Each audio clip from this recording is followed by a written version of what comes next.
Welcome in, Loons fans, to another edition of the Matchday Preview. Jonathan Harrison here, joined once again by Manny Lagos. Manny, a big day across Minnesota sports. We've got plenty to discuss Loons-wise, but also Wolves playing tonight, game two, hopefully looking for a bounce back in that one. But how are you doing on this fine Thursday afternoon? It's a good sun is out, which hasn't been out for about a week now. So excited for that. You're right. I mean, it's a really fun time for sports in Minnesota, particularly with the way the Loons are playing, the Timberwolves tonight. I'm looking forward to the show just because we've had some nice games to talk about on our field, and we get to be sports fans for the Wolves tonight. Yeah, looking forward to talking about these two wins over St. Louis. We'll get to those in a little bit. Let's start off with rivalry weekend across Major League Soccer. Plenty to discuss. I don't think there's a better way to get the upper hand in a rivalry, Manny, than just absolutely demolishing your rival at their place, like Toronto did in a 6-1 defeat or 6-1 victory over Montreal at the weekend. Just an incredible display from a Toronto side that seems to put things together from time to time under Robin Fraser, but then also seems to not be able to put things together. Just kind of figuring out who they are still under Robin Fraser, but there's no better rivalry win than a 6-1 result. No, I mean, and especially for, two teams that have kind of struggled throughout the year. And you're right. I think Toronto has kind of started to show glimmers of getting out of their funk that started the season. Yeah. Whereas Montreal, they really at home to lose like that, it's overwhelming. So I'm sure Toronto must feel good about getting that rivalry win and see if that kind of jumpstart their season. Yeah, absolutely. New York City FC continuing the rivalry wins, getting a big win over their Hudson River Derby rival, New York Red Bulls. Chicago score four in a 4-1 win over Charlotte. Not really a rivalry Not a there rivalry. per se, but No, not a a big rivalry game. performance for a Chicago side that will come into play later on in this podcast when we talk about the U.S. Open Cup. Yeah, I What think I was think our fans have to start following Chicago a little bit for a couple months now, just to kind of get to know them for the big game we have in the quarterfinals. But definitely for Chicago, just a nice bounce back couple weeks from that 7-1 loss in Nashville. Maybe yeah? they've had some good results since then. What have you thought about the earlier returns of Greg Berhalter as Chicago Fire head coach and kind of overall soccer embodiment there? Just the one home win on the season so far for the Fire. They're 1-1-4 at home, 4-3-0 away from Soldier Field, 5-4-4 overall, 19 points from 13 games, ninth place in the Eastern Conference. How have you thought they have done this season?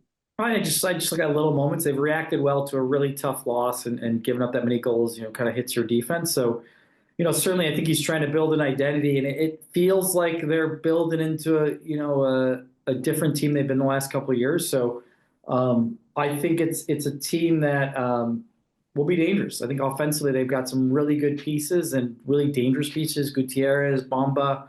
Again, we'll obviously over the next couple months talk a lot about them as we get build up for this quarterfinal U.S. Open Cup, which I know you're going to talk about more in the show. But Greg has them on an Open Cup run, and so that's to say something. And they seem to be kind of like pushing themselves up the table as opposed to going the other way.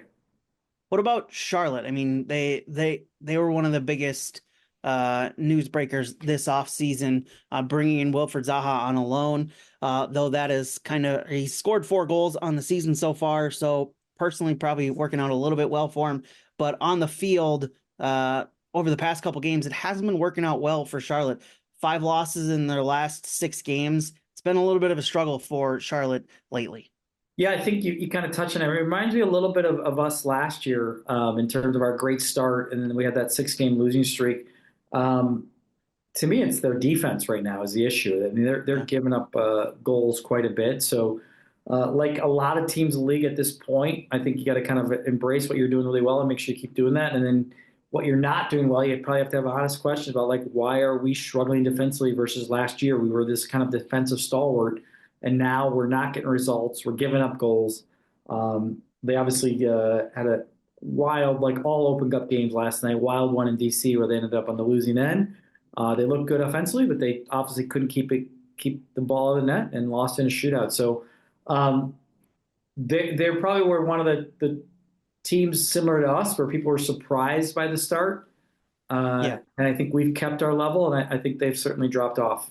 Yeah, that's a team that generally doesn't lose very often at home, but coming off that 4-1 loss at home to Chicago, kind of a shocking result there, considering how good they are at home. I mean, they're 5-2-0 at home, 1-5-1 away from their home grounds this season. So Charlotte struggling of late, looking for a bounce back win this weekend. Back to rivalry week affairs. Orlando 3, Miami nil. And Miami just in all sorts of trouble lately. It has not been going well for David Beckham and Lionel Messi's side lately. A big 3-0 loss to their in-state rivals. Miami slipping. What's going wrong with Inter Miami of late? Yeah, I mean, I think we played a really good balanced game against them here at Allianz Field. We obviously talked about the special day, but I think if you can hold them defensively, they tend to kind of open and get stretched. And I think Orlando kind of extended what we did to them versus like we really weathered maybe some early on kind of chances, and then they kind of ran out of ideas outside of Messi being special, which, again, you got 11 guys to stop that guy being special. You got somewhat of a chance. So they've got a lot of mid-season challenges, especially with the Club World Cup coming up now, where the level of teams you're going to be playing against are going to really expose your flaws. So to me, Orlando, great job for them to kind of get a big in-state win and play it against Miami at a time when they're a little bit not as confident. Orlando have been playing well lately. How does Miami fix this? I mean, as you mentioned, they've got the Club World Cup coming up. They've got a special transfer window coming up in June because of that. But it doesn't seem like they have a whole lot of cap space considering the moves they had to do at the deadline, shipping off Taylor and shipping off Gressel, which the Loons were the beneficiary of. How do they fix that in the middle of the season when they don't have a whole lot of operating wiggle room there? Yeah, I mean there's a combination of things can be fixed by roster, but things can also be fixed by group development, individual development, habits of the group doing well. And so for me, I think they've got to really assess where they are defensively as a group, and I think that's what you pay head coaches for. And this is Mascherano's kind of first time in a head coaching Yeah. experience, and I think he's been pretty honest about not trying to blame people too much, but also trying to get the group excited about playing in all phases of the game. And right now they're not. So they started the season doing that. So I think he says, I've got it's in them to play this way. But it's a lot of work to do. Like I said, you got a lot of veterans, you got a lot of old legs in that field that you've got to ask to kind of now really come together and try to see if they can get results. And maybe the Club World Cup will be what they've asked for a little bit to really kind of focus in on not being the favorites in games now, Yeah. but trying to like figure out ways to win when you're underdog. Can't imagine there's been many times in Messi's career where he goes into a game and his team's the underdog. Yeah. Be a different feel for him. On the flip side of that game, Orlando getting the 3-0 win. What a run it's been for them. Yeah, they lost last night in the U.S. Open Cup, but before that, it was 11 matches across all competitions, unbeaten. They've been on an incredible tear of late. They are resurging into one of the more difficult teams in the Eastern Conference in what looks like a very stacked Eastern Conference at the top. Yeah, great job by them. I mean, again, offensively looking good, defensively, up until last night. Again, I don't, we shouldn't compare the league games to the Open Cups. There's Yeah. obviously changes. Open Cup's always wild, but yes, they now look like they're one of the teams in the East that is very, very dangerous and very hungry to kind of push up to the top of that table. And I think obviously Philly is up there, Cincinnati is up there, Miami is up there. Orlando has really set a tone that they're going to be one of the better teams, I think, as we go into the summer months. Elsewhere across rivalry week, it all ended with El Trafico. I know we've spent plenty of time We talking know, about that. Jonathan. Everybody, you are in the minority, buddy. Everybody I'm loves okay. it. Best nickname in that rivalry week. No, It is. I'll It pass on it. is. Hell is Yeah. real is up there for me. Marco Royce, probably his best performance in a Galaxy uniform, I'd say. 2 goals in this one, gets the early opener, and then gets the late point saving goal in the 87th minute. But overall, still Galaxy still looking for their first win of the season. Yeah, but it never disappoints, does it? I mean, like I No, said, that game never there's disappoints. never been a dud in the Trafico rivalry game. It is unbelievable. I thought the Galaxy, put everything on the field to try to get some type of result. LAFC is kind of surging, and This one's different for me. This is one combined with them re-signing Greg Vanney and kind of recommitting to him as their coach of the future. I felt like this might be a moment where the Galaxy now can kind of recalibrate and build off of something when they walked off the field because they really fought hard and played as a group in that second half. And you're right, Marco Reus individually really set a tone with the quality of his touches and tempo. And the free kick goal was really, I mean, go back. Everybody should go back and watch that technique. That Yeah. was just dirty, so hard to do to knuckle it, get it up and down, almost impossible for the keeper to stop. Yeah, incredible free kick by Marco Reus on that one. Did you see the controversy before the match and how the Galaxy got Mark Delgado his ring?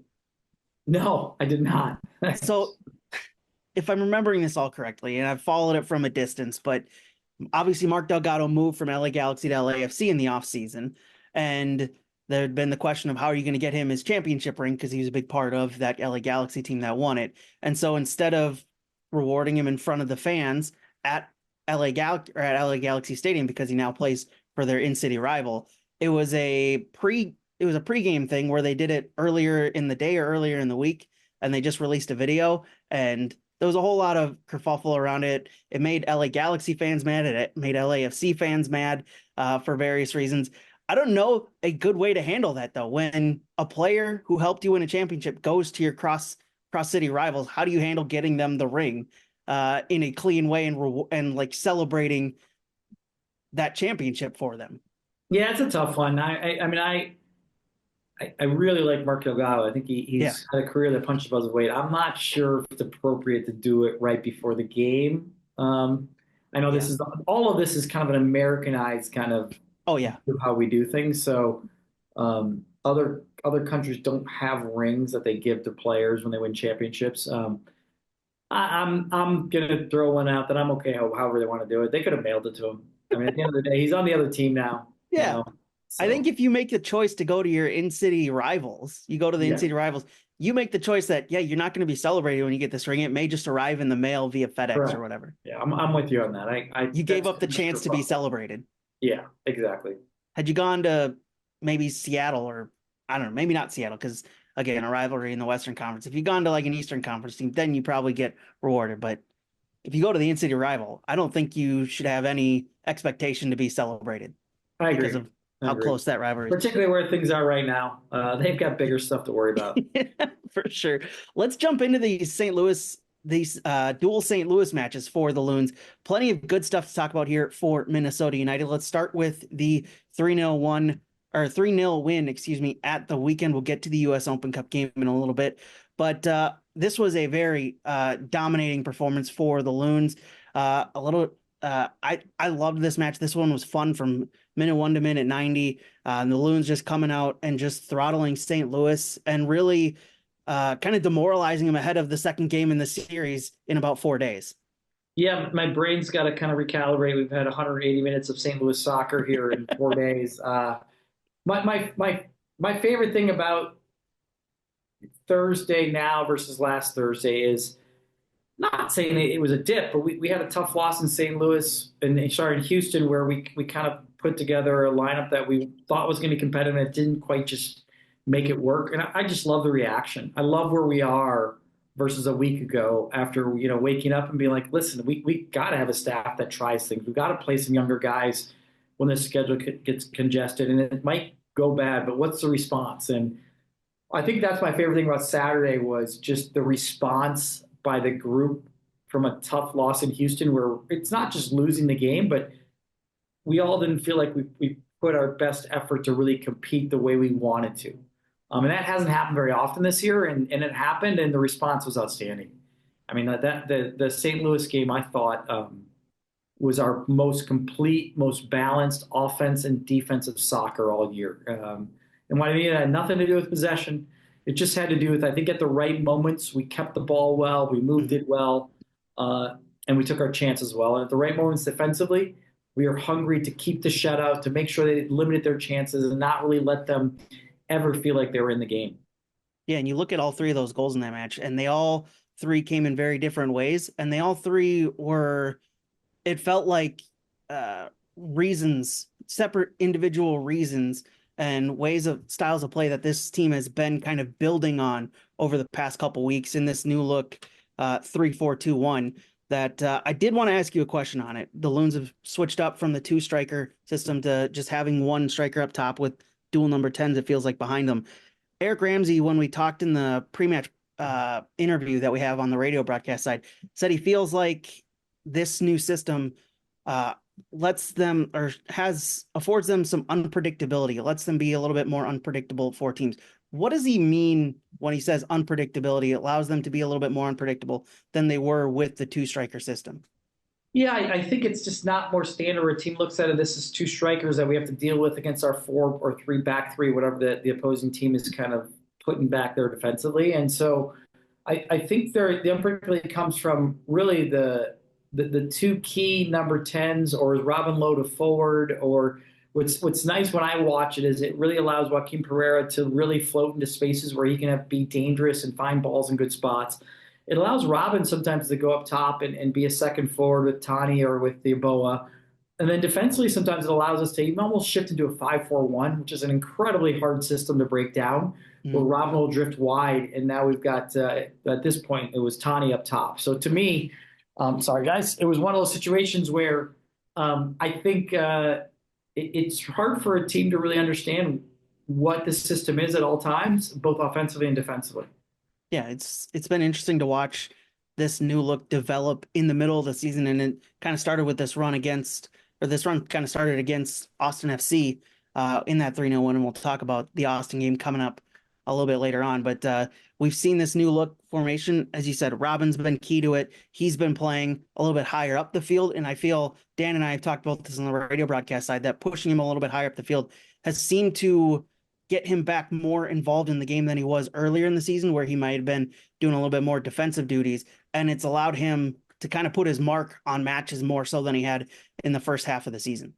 Yeah, I think, one of my favorite touches in the game was probably in the second half. He had this tough chest ball to keep a counterattack going. I think he got it to Bongi, and then we got it out wide and had a chance. But like, there's just little moments. He's got such great touch in tight space and tough moments that it's nice when he's up there because he's so calm and composed. And again, for such a big guy to have such great touch is rare. So, I really like how Tani is working so hard and then allows Robin and Pereira to kind of come underneath and find the ball in good spots, which really then brings our wingbacks into play. Mm-hmm. This system has done a great job of getting Anthony higher up the field, or if Joseph's in. And then for sure, it's kind of opened up Bongi being a little more comfortable getting forward and getting in good danger spots to contribute offensively. Well, you saw the interchange there of Tani Aloache playing as kind of the target man, holding up the ball a little bit, and then just finding a late run by Joaquin Pereira on the second goal, where there was some beautiful passing in there between Robin Lod Oh, into, or Banghukle Langwane, Robin Lod into Tani Oloache, and then just a cool drop back from Tani into the foot of Joaquin Pereira, who just bends it around Roman Berkey for the second goal of the match. That was one of the more beautiful goals that we've seen this team score in the Eric Ramsey era, I think. yeah, just the tempo of it, selfless movement, selfless hunger to find people, to break lines, to quick passes. And then I joked with somebody, I think Joaquin's finish was similar to Robin in terms of like, I don't have to crush the ball always. If Yeah. I've got time and space and I have the technique, I can place it. It was a great placement. But it was a really fun good goal, because they couldn't handle the tempo of it. And the passing was just really fast and really good movement. Yeah. Three outstanding goals in their own rights. You've got the nice curler from Joaquin Pereira with the great build-up play before it. You've got Tani Oloache with a cheeky back heel in the first half that is the way that somehow beats Roman Berkey when it looked like he was going to have another outstanding game. He had made a couple big saves before that, and then it's just Tani Oloache with his back to the goal and just kind of backheeling it past Roman Berkey. And then Julian Gressel scoring his first goal for the club on a very difficult ball that kind of bounced up on him, short hops him, and then he has to get his foot about waist high just to put it in the back of the net.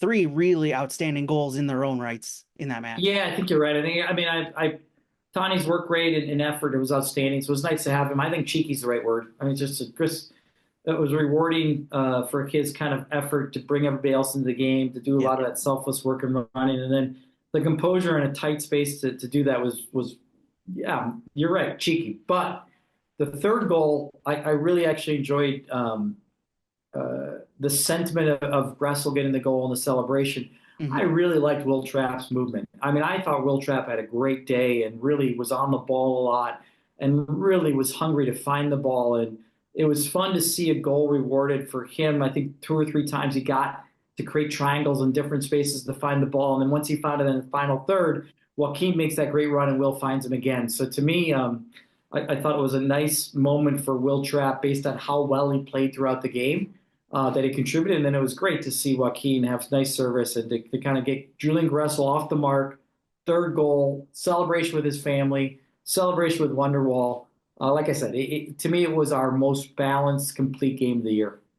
Yeah, absolutely. It was an awesome moment for, as you said, Julian Gressel, who's been open and honest about the mental challenges that he's gone through over the past couple months with his situation and then being up here without his family. And then the first time his family gets to see him play in a Loons kit in person, he scores a goal and is able to celebrate with them. Awesome moment for him. Another guy who's been outstanding in this run, you mentioned Will Trapp. He's had some really good performances of late, pretty much across the season. Nicholas Romero, another superb performance in the defense.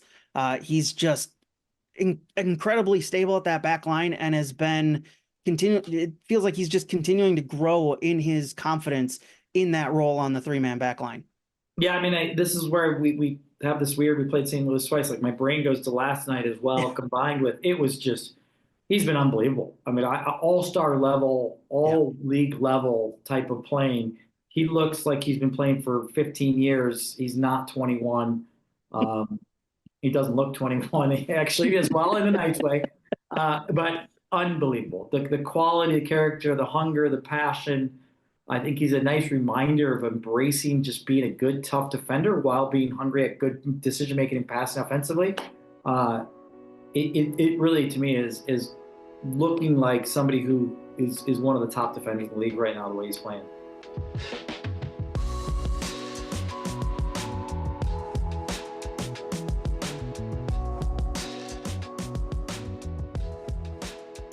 If you're looking to hone your skills on the pitch, Minnesota United has your back.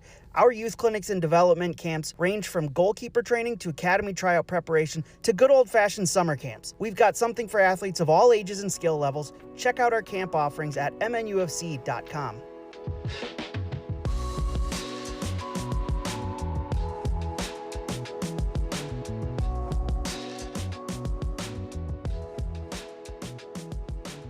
Yeah, I've got no, I can't argue against that. One of the top defenders in the league. He's been playing excellent. He's been a key piece in how this Loons defense has been playing this season. You talk about defenders who are playing really well in good run of form. Shifting now to the U.S. Open Cup game, Anthony Marcanic just can't stop scoring.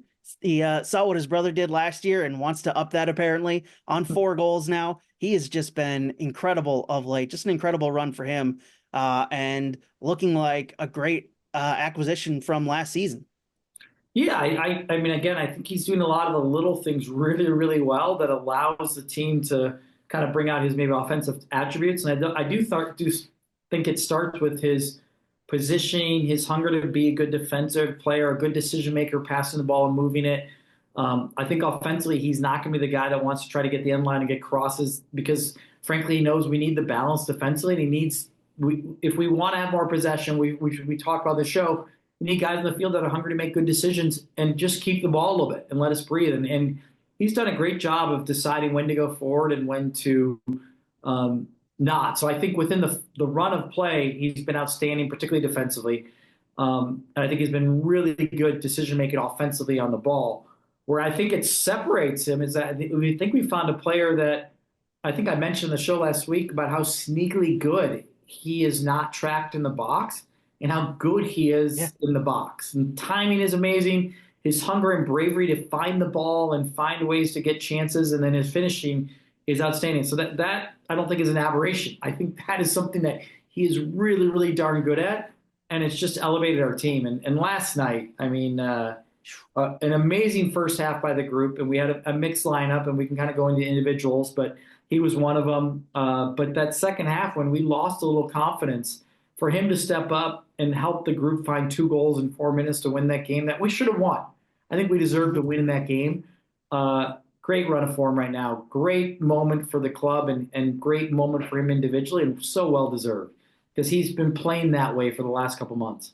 Yeah, the first goal, especially in the 85th minute for him, where he's on the run, he kind of looks off to his right, sees if he has sees if he has another runner to to cross the ball across to, and decides I probably can't make that pass, and decides just to blister it past one of the best goalkeepers in the league, and does it to the point where Berkey really doesn't have a chance to stop it. Incredible take from Marcanic, and then as you said, the winner in the 88th minute, where he just kind of finds an open spot on the corner kick and just rises up above everybody. Just great movement from him finding this open spot in the box. As you said, there was a bit of a rotation here as we expected with the midweek game. This rotation not as looking for the word, not as severe, I guess is the word. Maybe not as much of rotation as you saw in that Houston game, and that seemed to work out well for the Loons this time around. One of the big rotations, though, Wessel Spiel, the MNUFC 2 Yeah. goalkeeper. How do you think he did in his second performance with MNUFC? Oh, I think he had a really good game. I think he showed some composure. He's a big, tall, kind of almost like a tank on the back there line, and I think it's such a great special debut for somebody to play like that. Very important game for the team.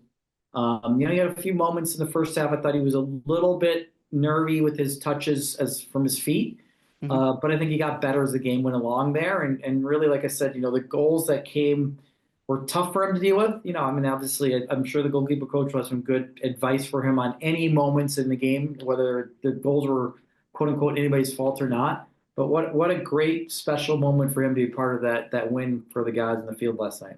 I'd imagine, and I think it felt like Eric Ramsey was hinting at this, that he's going to be needed come this summer when Dane St. Clair goes off to play for Team Canada in June and July, and part of July, anyways, that he'll be needed to help out with the goalkeeping situation. Because right now, the only one on the Minnesota roster outside of Dane is Alex Murr, and you'll need a second goalkeeper eventually at some point. So, getting him these minutes now, helping him get into that feel of playing for MNUFC, it's a good sign, and seeing him put in good performances. Um, Elsewhere across the switches for Minnesota United, Kelvin Yeboah back in the starting lineup and getting a goal for the first time in, I believe, 8 games it was.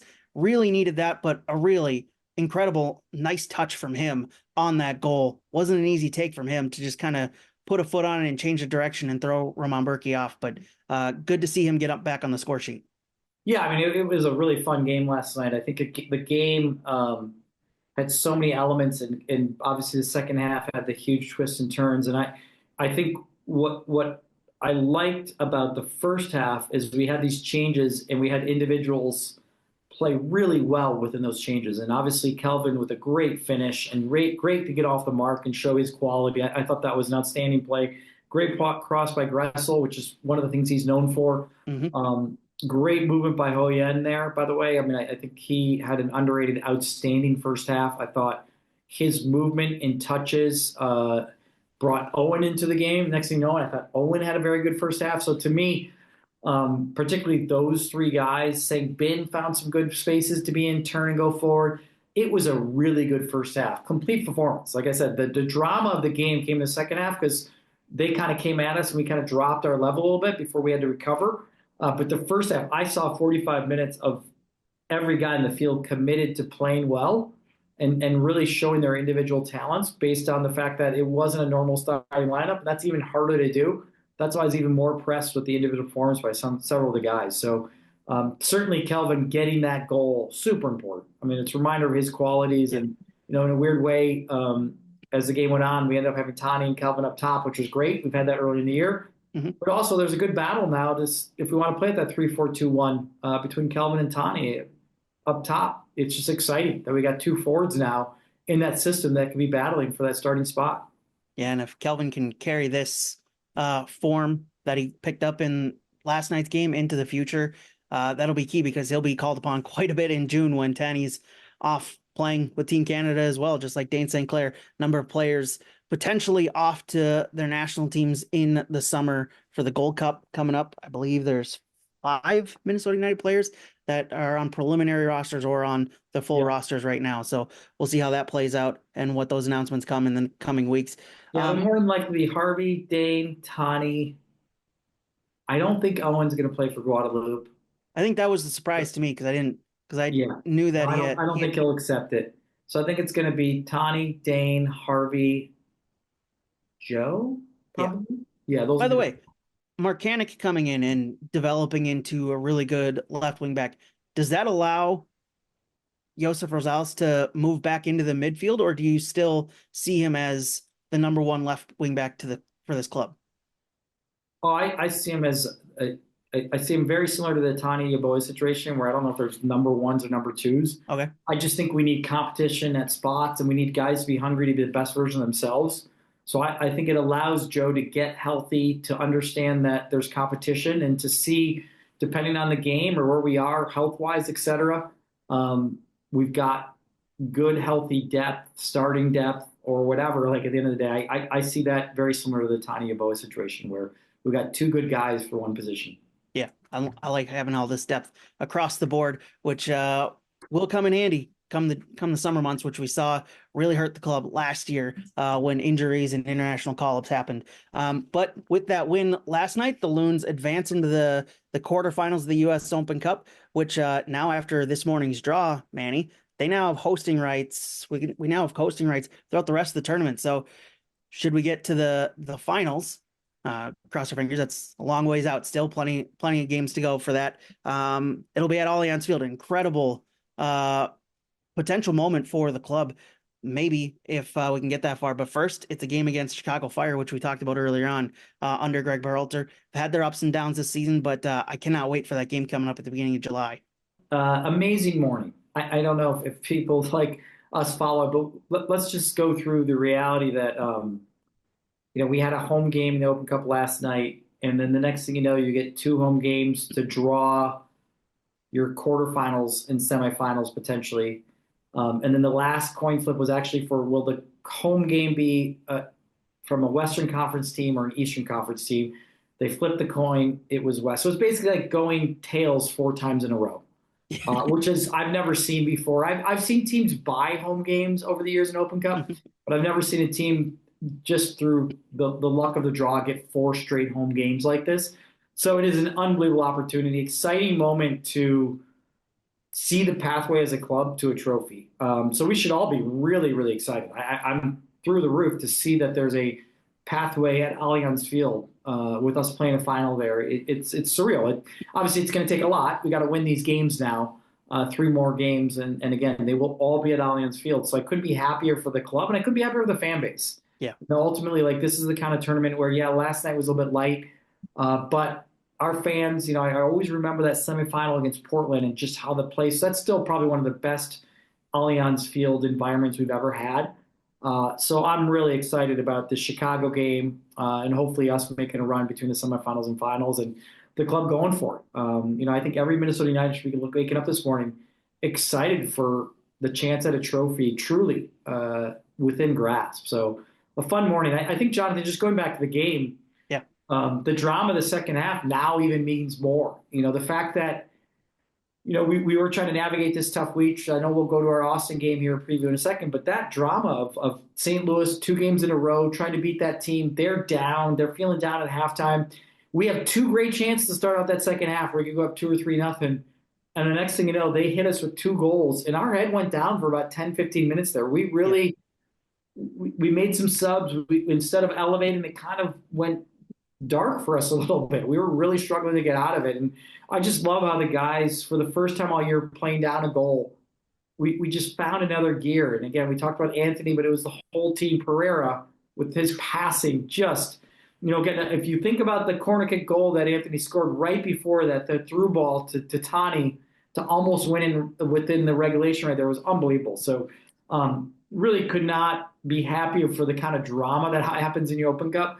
But the adversity we dealt with last night and come out on top, outstanding. And that's why we get to smile today about this pathway to the final potentially, because the guys really put a great, I would say not perfect performance, but really dealt with some serious adversity in that second half. Yeah. And that's, as you said, that's something we haven't really seen from this club a whole lot this season. I mean, you had the game against Vancouver, you had the game against Houston. Houston game was a heavily rotated lineup. So it's not like this team this season, with the amount of success they've had early on, have had a lot of those moments to see how they can respond, and good to see them do that. You mentioned the Joaquin Pereira through ball into Tanny on that run just before the second goal by Marcanic. The first pass Yeah, from or into Marcanic on Marcanic's first goal was 100%. just incredible. The bend to it around the St. Louis defender to put Marcanic in a spot where he gets to be in between the goalkeeper and the St. Louis defender. Just an incredible pass by Perea. Yeah, outstanding. Like I said, he came on and he found the ball in good spots and he really kind of changed how we go forward. And like I said, that the belief on Marcanic, like, yeah, if I make this run, this is the kind of player that will Yeah. see this and play it. And like I said, kept it going with the great service and the great service on the goal. He really made a big impact in the game. And it wasn't just him individually. The whole group, I think, and it wasn't. We went through a spell where we were playing poorly. We had to deal Mm-hmm. with a little bit of, for the first time in 180 minutes of soccer, or at that time probably about 150 minutes of soccer. St. Louis was playing well. They were kind of taking it to us a little bit. We had to really recalibrate, try to get back in the game. So it was a really fun. It reminds me over the decades of these kind of wild Open Cup games. They always have something in them. Yeah. And I was really happy to see us kind of find ourselves and find our way to walk off the field, moving on and advancing. Yeah, can't wait for that game coming up in the beginning of July against Chicago in the quarterfinals, and hopefully beyond that, semifinals and the finals. We will see. Looking forward to that. But now, Manny, the Loons shift their focus to a different team for the first time in two games. Austin FC, the first in-season rematch of the year for Minnesota, not in a different competition this time. Minnesota previously beating Austin down in Austin 3-0 earlier this month. And I'm looking forward to this one. This one should be entertaining. Since that game for Austin, they've lost against Cincinnati. They got a win in the U.S. Open Cup against El Paso, pair of draws against Vancouver and Atlanta. And then they won last night in the Open Cup, a 3-1 win over Houston. They'll now play San Jose in the quarterfinals of that one. What's been going? What's different for Austin this season, where they've struggled again? They spent a ton of money on that attack. It just hasn't felt like it's come together so far. Just 9 goals through 14 games this season. Yeah, I think last night, obviously getting 3 goals was big at home. It was an Open Cup game, but Vasquez had a nice goal to start, Mm-hmm. and he's been slow to start the season in terms of goal production. Yeah. And I still think they're, as a group, trying to find their balance of how they problem solve offensively and keep their balance defensively. They started out pretty darn good defensively, but couldn't find goals. And I would say it's really maybe Owen Wolf is probably their most dangerous kind of like Oh, steady yeah. player. I think he's probably their most important piece to now see if they can kind of dominate the midfield. But ultimately, I think they're still trying to find their identity. And then it brings up a big game for us this weekend. And I want to talk about Austin, but my brain is just like, I want to finish this week off so special. You know, we kind of made that decision in Houston, didn't go well. But to me, it even removes way further from our mindset if we get 3 games at home with 3 wins, 2 league and the Open Cup. So I would say we've got to really be hungry to kind of expose that Austin is still a little bit struggling with their identity. And we can't allow them to be in the game, I would say, in a way that gives them a chance, just because I do think you're right. I think they have been a little bit down in terms of results, particularly on the road. So it's a big one for us.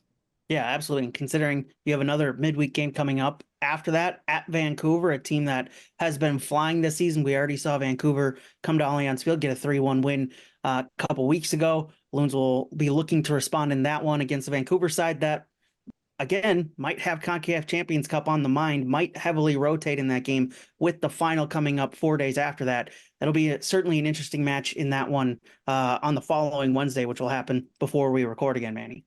Yeah, I mean, I'm excited for the next week. We're my brain wants to close out this week in a sense that we kind of had these 3 games. They were home games. Let's get 3 wins. We've done 2 of 3 now.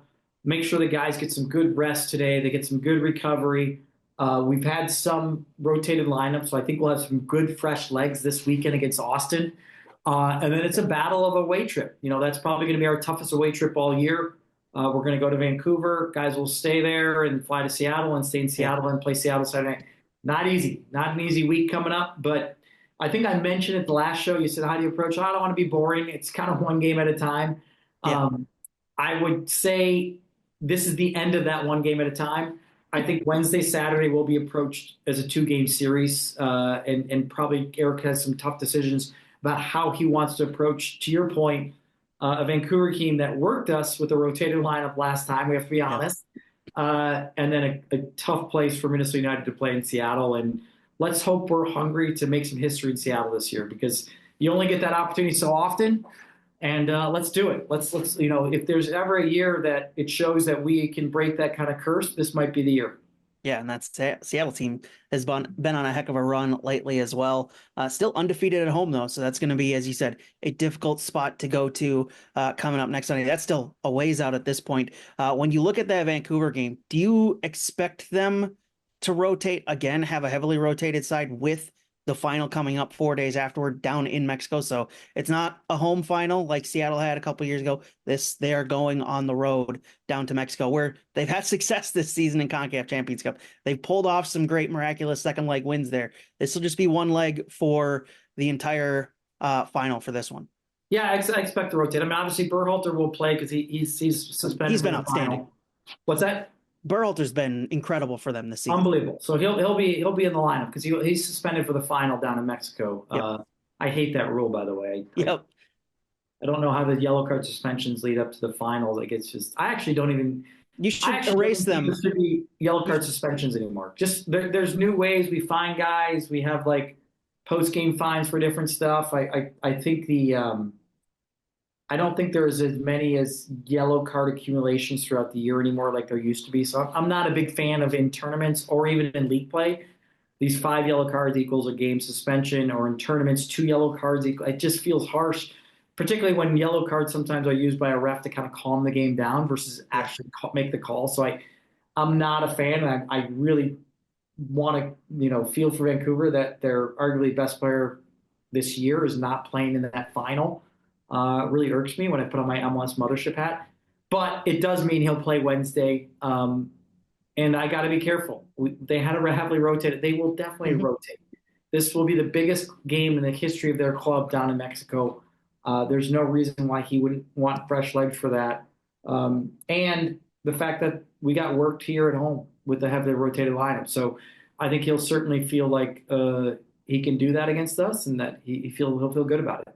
Yeah, this is going to be an interesting set of games for Minnesota United coming up and how they approach them and squad rotation that we see. But this run of 9 games over a 29-day stretch coming to a merciful end. Though the Loons have held up well during it, they've rotated. They've got, I think, the one bad loss in Houston, but other than that, they've done a really good job of managing the minutes, managing the legs, managing the miles, and coming out on the better side of it. And that'll come to an end coming up next Sunday, or a couple Sundays from now, I guess, in Seattle before a little bit of a break. And the Loons are turning back to action 2 weeks after that. But looking forward to all of this, Manny. This should be really fun.